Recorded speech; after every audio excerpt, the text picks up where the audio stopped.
তাই তো। কেন তুমি রান্না করতে পারো না? আমাকে সবসময় চিকেন রান্না করাচ্ছ।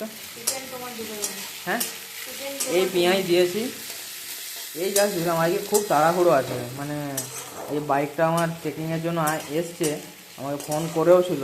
আমি সেলুনে ছিলাম তো, তাড়াহুড়ো করে চিকেন টিকেন আনলাম, আর চিকেন খাওয়ারও খুব ইচ্ছে ছিল। এবারে দেখা যাক কী হয়, একটু ম্যানেজ করতে বলতে হবে, যে একটু পর করে আমি যাবো,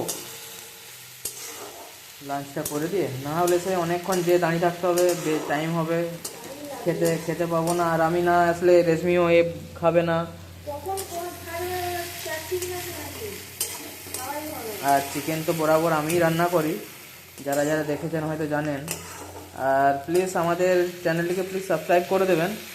আর ফেসবুক থেকে যারা দেখছেন অবশ্যই পেজটিকে ফলো করবেন।